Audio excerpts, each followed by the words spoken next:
안녕하세요. 저는 올해 40대 초반의 남자입니다. 이곳에 올라오는 사연들을 들으면서 제가 겪었던 일들에 대해 여러분들에게 알려드리고 싶어 이렇게 글을 써봐요. 저는 가족과 인연을 끄는 사람입니다. 자세히 말하면 여동생과 말이죠. 어렸을 때에는 여동생 바보로 살아왔었는데 크면서 감당하기 힘들어지더라고요. 그래서 결국 지금은 연락도 하지 않고 살고 있습니다. 간간히 어머니에게 여동생의 소식을 듣곤 하는데 아직 여전히 철이 들지 않았더라고요. 제 이야기를 들으시고 과연 어떻게 생각하실지가 궁금한데 다들 객관적으로 봐주시길 바랍니다. 저와 아내는 오랜 연애 끝에 결혼을 했습니다.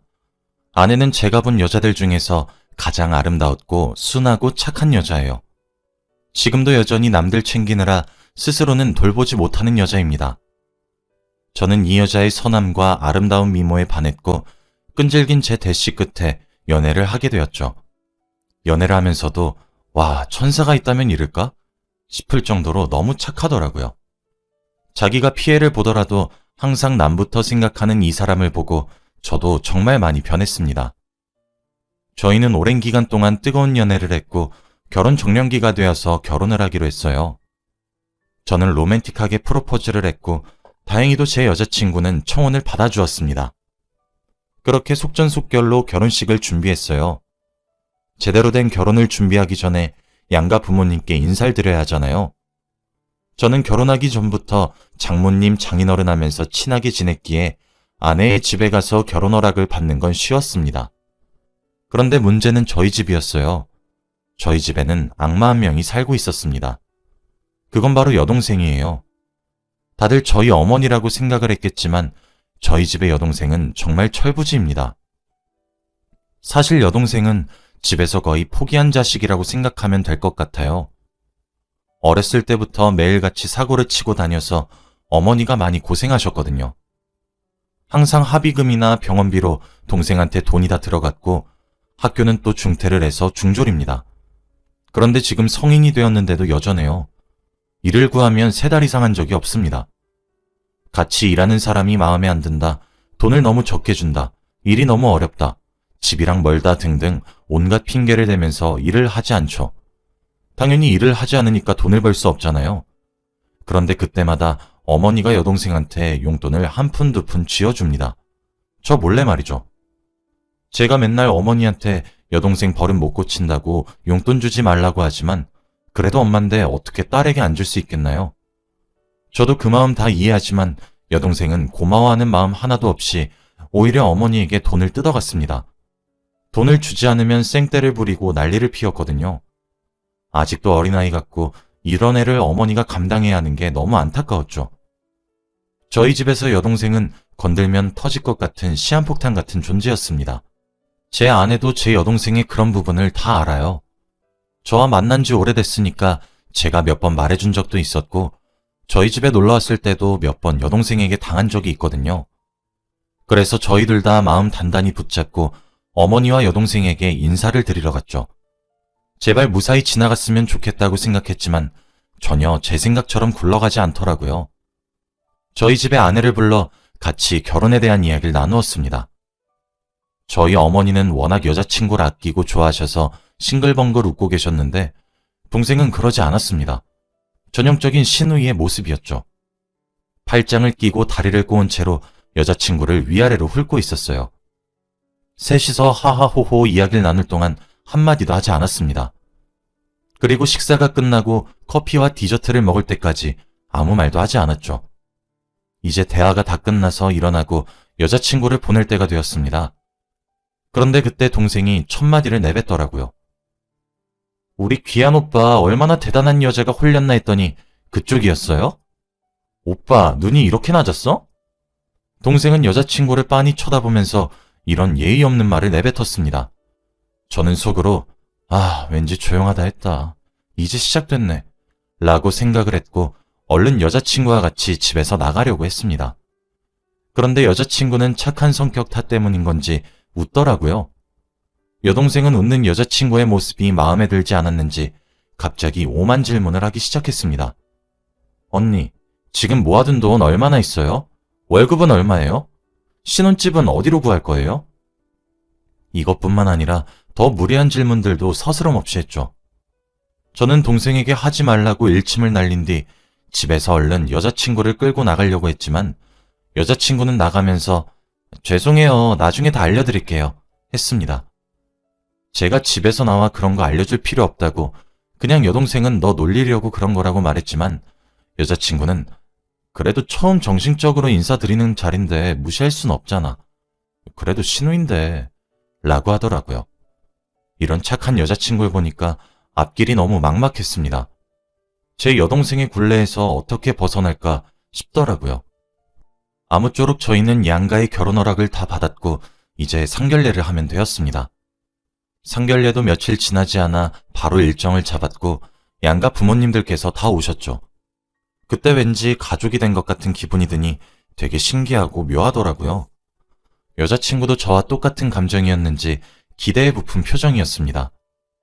상견례 날이 되었고 저희 가족과 여자친구네 가족은 식당에서 만나 이야기를 나누었어요. 그런데 상견례 자리는 어른들끼리 이리저리 이야기하셔서 저희와 여동생은 조용히 밥만 먹으면 됩니다. 하지만 가만히 있을 여동생이 아니었죠. 어른들이 이야기하고 있는데 갑자기 껴서는 언니, 혼수는 뭐 해줄 거예요? 라고 물어보더군요. 저는 그만하라고 하고 죄송하다며 뒷수습을 하고 있는데 여동생은 끈질겼습니다. 아, 나는 우리 엄마 호강시켜주고 싶어서 모피코트 가지고 싶은데. 아니면 그냥 현금으로 주셔도 되고요. 제가 그만하라고 30번은 말한 것 같습니다. 그런데 한 귀로 듣고 한 귀로 울렸고 저는 어른들에게 양해를 구한 뒤 식당에서 여동생을 끌고 나와 이야기를 했어요. 왜 그렇게 말하냐고 생각이 없냐고 아주 호되게 혼냈습니다. 그런데 동생은 적반하장의 태도더라고요. 오빠, 바보야? 지금 우리 집은 아빠도 없어서 인원수부터 밀리는데 여기서 더 기죽어 보이면 안 돼. 오빠 결혼해서 힘들게 살 거야? 내가 오빠를 위해서 이렇게 살신성인하고 있는 거잖아. 우리 집 절대 쉬어 보이면 안 돼. 만만치 않은 집이 되어야 한다고. 여동생은 상견례 자리가 싸우는 자리라고 생각하는지 어떻게든 쉬어 보이면 안 된다고 하더군요. 이 말을 내뱉고 먼저 자리를 떴고 혼자서 여동생한테 화가 나서 미치는 줄 알았습니다. 차라리 가만히 있었다면 이런 분위기도 아니었을 텐데 말이죠. 그 자리에 계시던 어른들한테도 너무 죄송했고 무엇보다 여자친구한테 너무 미안했습니다. 분명 여자친구네 집에서도 이런 시누이가 있는 집에 시집을 보내고 싶지 않을 거잖아요. 모든 게 다 제 탓 같았고 여동생한테 너무 화가 났습니다. 제가 몇 분째 들어가지 않으니 여자친구가 저를 찾아서 밖으로 나왔더라고요. 저는 여자친구를 보자마자 미안하다고 사과했습니다. 저 때문에 상견례 분위기를 다 망친 것 같다고 하면서 말이죠. 여자친구는 괜찮다고 저를 안아주면서 우리만 잘 살면 된다고 하더라고요. 저도 여동생의 저런 모습이 너무 싫었고 결혼하면 최대한 여자친구와 동생을 붙여놓지 말아야겠다고 생각했습니다. 다행히도 처갓집에서 결혼을 허락해 주셔서 저희는 속전속결로 결혼을 했습니다. 그리고 신혼집에도 입주를 하고 행복한 신혼생활을 보냈죠. 최대한 여동생을 만나지 않도록 하기 위해서 집에도 자주 들르지 않았습니다. 어머니와 연락만 간간히 했고 여동생과는 거리를 두었죠. 또 어떤 막말을 아내가 들을지 겁이 났거든요. 그런데 얼마 후 아내에게 기쁜 소식이 들렸습니다. 바로 아내가 임신을 한 거예요. 저는 날듯이 기뻤고 정말 행복했습니다. 노산이어서 걱정했는데 임신에 성공했다고 하니 눈물이 나더라고요. 저와 아내는 그날 서로 부둥켜 안아 펑펑 울었습니다. 그리고 이 기쁜 소식을 양가 부모님께 전해드렸더니 다들 너무 좋아하셨어요. 그러면서 집으로 한번 놀러 오라고 하셨죠.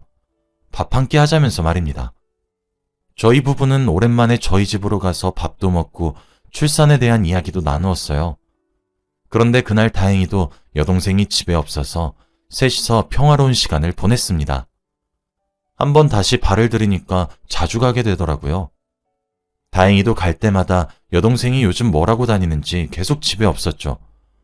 어머니한테 물어보면 요즘 남자친구 생겼다고 난리야 라고 하셨죠. 다행인 건진 모르겠지만 그래도 어머니 얼굴을 자주 뵐 수 있어서 좋았습니다. 아내는 배가 점점 불러왔고 육아휴직을 내면서 임신에 심혈을 기울이고 있었어요. 그리고 제가 낮에 출근을 하면 혼자 있기 심심하다고 저희 집에 가서 어머니와 같이 놀았죠. 저는 퇴근을 하고 본가로 가서 아내와 어머니와 셋이서 저녁 식사를 하고 저희 집으로 돌아갑니다. 한동안 이렇게 살았어요. 여동생은 매일 아침부터 나가서 새벽에 들어온다고 하더라고요. 어디서 나쁜 짓이라도 하고 다니는 건 아닐까 걱정이 되었지만 그래도 여동생과 연락을 하지 않은 지도 오래되었고 집에 빨리 들어오라고 하면 아내에게 또 막말을 할까봐 겁이 났습니다. 그래서 선뜻 연락을 못 하겠더라고요. 그날도 여느 때와 다름없이 퇴근을 하고 기쁜 마음으로 어머니 집에 갔는데 그날은 집에 여동생이 있더라고요. 여동생과 아내와 어머니 이렇게 셋이서 같이 있는데 왠지 모르게 집안 분위기가 쎄했습니다. 원래 집에 들어가면 TV를 보면서 어머니와 아내가 같이 웃고 떠들고 있는데 그때는 어머니의 표정이 좋지 못했고 여동생은 휴대폰을 보면서 혼자 웃고 있었죠. 그리고 아내는 제 방 침대에서 누워 있었습니다. 집에는 아무 소리도 들리지 않았고 정적이 흘렀죠. 제가 집에 들어왔다는 소리에 어머니와 아내가 급히 저녁밥을 차렸고 저는 밥을 먹으면서 눈치를 봤어요. 도대체 제가 오기 전에 무슨 일이 있었나 궁금했습니다. 대화가 오가지 않는 상태로 밥을 먹으면서 주위를 살피고 있는데 갑자기 어머니가 말을 꺼내더라고요. 며느라, 그 말이 사실이니? 이 말에 아내는 놀라서 네? 그거 장난이었는데요? 시누이도 저한테 장난치신 거 아니었어요? 라고 했죠. 저는 대체 이 말들이 무슨 말인지 몰라서 설명을 요구하는 눈빛으로 쳐다봤습니다. 아내와 저는 눈이 마주쳤고 밥을 먹으면서 아까 있었던 일에 대한 이야기를 했죠. 그런데 저는 그 말을 듣고 충격을 감출 수 없었습니다. 여동생이 저에 대해서 이상한 말을 하고 다녔거든요. 여동생이 제 방 침대에 누워있는 아내 보고 언니, 그거 알아요? 언니 만나기 전에 오빠가 끔찍하게 좋아했던 여자가 있었는데 저희 집에 일주일에 4번은 자고 갔어요. 언니가 누워있는 그 침대 위에서 둘이 같이 말이죠. 그리고 엄마랑 저도 그 여자 너무 좋아했는데 결혼만 안 했지 거의 며느리랑 다름없었어요. 원래 결혼하기로 약속도 했었고 상견례도 하고 결혼식 참석장도 돌렸는데 파토 났어요. 언니랑 다르게 성격도 시원시원하고 저도 잘 챙겨주고 그랬는데 어쩌다 헤어졌나 몰라. 오빠 그 여자랑 헤어졌을 때 맨날 울고 맨날 그 여자 찾아가고 그랬는데 라고 했다네요. 그런데 여자친구는 그 말이 다 거짓말인 거 아니까 놀라지 않고 대꾸쳤다고 합니다. 장난인 줄 알고 장난으로 말한 거죠. 에이, 과거인데 뭐 어때요. 다들 뜨거운 사랑 한 번쯤은 해보잖아요. 저도 사실 저 좋다고 따라다니는 남자랑 결혼식까지 올렸다가 이혼했었어요. 제가 이혼녀인 거 모르셨던 거 아니죠? 이렇게 대꾸했더니 갑자기 동생이 표정이 썩은 채로 자리를 떴다고 합니다. 그리고 들었던 내용을 바로 어머니에게 일러 바친 거죠. 어머니는 여동생이 진짜라고 말을 하니까 믿은 거고 방금 그 식사 자리에서 아내에게 이혼녀라는 사실이 진짜냐고 물어본 겁니다. 아내는 당연히 장난인 줄 알고 장난으로 받아친 건데 여동생은 아내의 말이 진짜인 줄 알았던 겁니다. 다들 여동생을 째려보고 있으니 여동생은 뜨끔하면서 아니, 난 장난이었는데 언니는 진짜인 줄 알고 라고 했죠. 저는 화가 미친 듯이 났고 저에 대해 없는 말을 하고 다니니까 너무 화가 나는 겁니다. 화를 참을 수 없었고 저는 큰 소리로 여동생에게 말했어요. 너나 이혼시키려고 환장했냐? 내가 뭐? 상견례도 하고 청첩장도 돌려? 너 내가 친오빠라고 생각은 하는 거야? 제발 철 좀 들어. 너 때문에 이 집에서 피해보는 사람이 몇 명인 줄은 알아? 저는 화를 주체할 수 없었고 아내와 어머니가 저를 뜯어말리고 있었습니다. 여동생은 놀라서 방으로 도망갔고 저는 아내를 데리고 그 집에서 나왔죠. 여동생과 같이 있기만 해도 항상 무슨 일이 일어나니까 같이 있으면 안 될 것 같더라고요. 그리고 저에 대해서 없는 말을 하고 다니니까 더욱 가까이 하면 안 되는 인간이라는 생각이 들었습니다.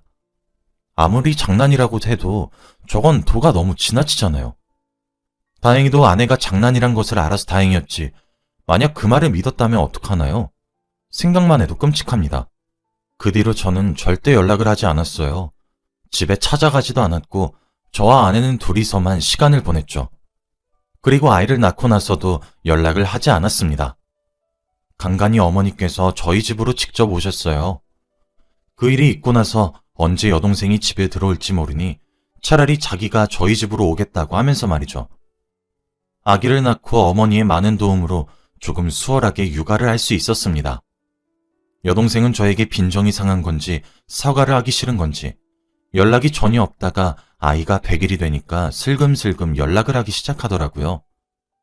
그래도 너무 장문의 답장은 하지 않았습니다.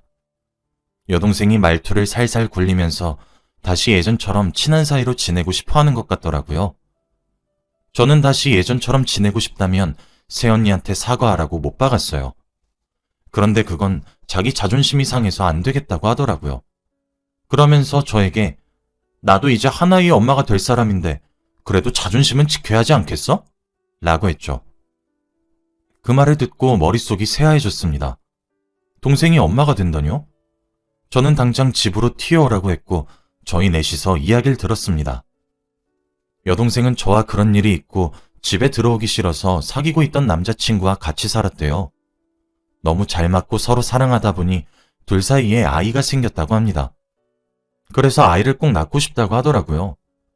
밖에서 사고만 치고 다니는 동생을 보니까 이젠 말도 나오지 않았어요. 화가 미친 듯이 났지만 거의 해탈의 수준이었죠. 어머니도 마찬가지였습니다. 그러면서 저와 어머니에게 결혼하겠다고 허락해달라고 했죠. 저는 몇 분간 입을 꾹 다물다가 상대 남자에 대해 물어봤어요. 대체 뭐 하는 사람이냐고 하면서 말이죠. 그런데 들어보니 남자 사정도 그닥 좋지 못한 것 같더라고요. 여동생처럼 마땅한 직업도 없고 매일 아르바이트만 하면서 산대요. 둘 다 돈은 없지만 그래도 사랑해서 같이 살 수 있을 것 같다고 했습니다. 그리고 당분간은 이 집에서 같이 살다가 돈을 조금 모으면 나가겠대요. 그 남자가 얼굴도 본 적이 없는 저와 어머니가 바로 허락을 하나요? 당연히 안 된다고 했죠. 현실적으로 돈도 없고 직업도 없는 사람과 어떻게 결혼식을 올리나요? 돈을 조금 더 모으던지 아니면 혼자 키워서 양육비를 받으라고 했습니다. 그런데 그건 절대 싫다면서 저에게 갑자기 당분간만 오빠가 조금 빌려주면 안 돼? 새언니랑 오빠 여유롭잖아 라고 하더라고요. 아주 대놓고 저와 아내의 돈을 빌려달라고 했습니다. 그러면서 자신이 금방 갚는다고 제발 빌려달라고 했지만 이젠 더 이상 빌려주고 싶지 않았어요. 혼자서 정신을 차리고 제대로 된 일을 구했으면 좋겠다고 생각했죠. 제가 반대라니까 여동생은 저에게 내가 동생인데 그것도 못해줘?